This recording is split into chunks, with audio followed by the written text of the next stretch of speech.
আল্লাহর উপর ওইভাবে ঈমান আনো, ওইভাবে ঈমান রাখো। লা ইলাহা ইল্লাল্লাহ মুহাম্মাদুর রাসূলুল্লাহ।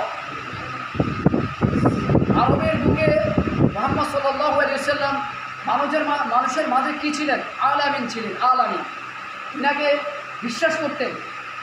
তিনার কাছে অনেক ইহুদি, অনেক কাফের সামান রাখতেন। তিনি এই সামানগুলো পাহারা দিতেন নিজ দায়িত্বে পাহারা দিতেন। ধরেন নাসির ভাই আমার কাছে কিছু রাখছে, অনেক বছর পরে এসে নাসির ভাই, 1 বছর পরে এসে নাসির ভাই বলছে ভাই আমাকে জিনিসটা দিন, তখন আমি ওনাকে দিলাম। এটাই কিন্তু জিম্মাদার। আল্লাহর নবী এটা বলছেন।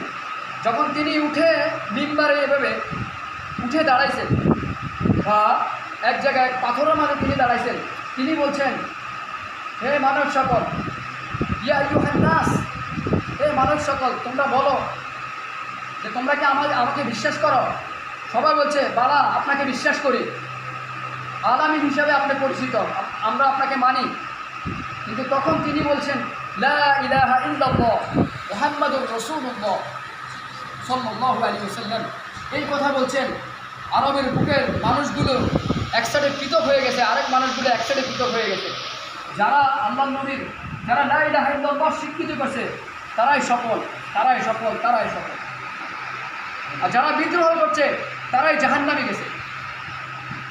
আবু জাহেল, উতবা, সায়েবা এরাই বিদ্রোহ করছে।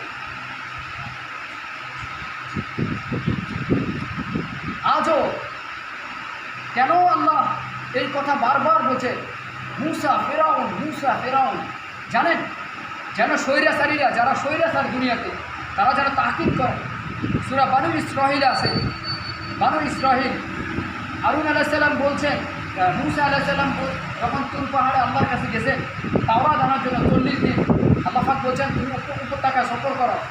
তখন তিনি তাওরাতের জন্য গেছেন। তার কওমের লোকেরা বাসুর বানাইছে, বাসুর।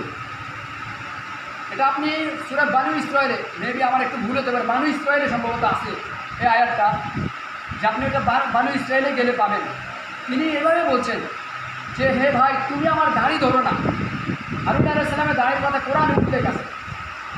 তুমি আমার চুল দাড়ি ছেড়ে দাও, কেননা আমি তাদেরকে নিষেধ করছি এই বাসুর বানাতো না।